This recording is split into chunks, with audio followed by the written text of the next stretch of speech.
फिलहाल अभी इजलास हो रहा है, ऐसा कुछ किया नहीं गया। अहम खबर है, इमरान खान के घर की जासूसी के खदशात हैं और जासूसी के हालात का पता लगाने के लिए सर्च ऑपरेशन का फैसला किया गया है।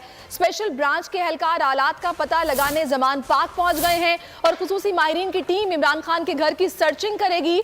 जासूसी के हालात का पता करने के लिए इंतहाई जदीद आलात भी मौजूद हैं। पीटीआई को इमरान खान के घर की जासूसी का खदशा है, इसी पर बात करेंगे अपने नुमाइंदे अखलाक बाजवा से। अखलाक, क्या डिटेल्स हैं?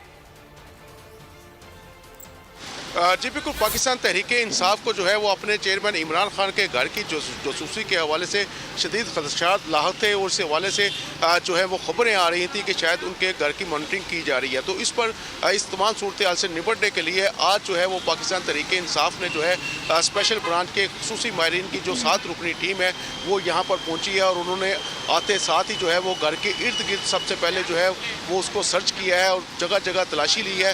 उसके बाद जो है वो टीम जो है वो इस वक्त भी घर के अंदर मौजूद है, जहां पर वो घर के मखसूस हिस्सों की जो है वो सर्च ऑपरेशन किया जाएगा और ये खुसूसी टीम के पास जो है वो खुसूसी हालात हैं जिनसे वो बआसानी पता कर सकते हैं कि आया अगर कहीं जासूसी के हालात लगे हुए हैं तो उनको डिफ्यूज़ किया जा सके। तो इस हवाले से 7 रुकनी टीम जो है वो पहुंची है जमान पार्क में। ठीक है अखलाक बाजवा, मैं आपकी तरफ वापस, अभी हमारे साथ ही मौजूद हैं, अभी हमें बराह रास्त जाना है जहाँ पर असद उमर इस वक्त न्यूज़ कॉन्फ्रेंस कर रहे हैं।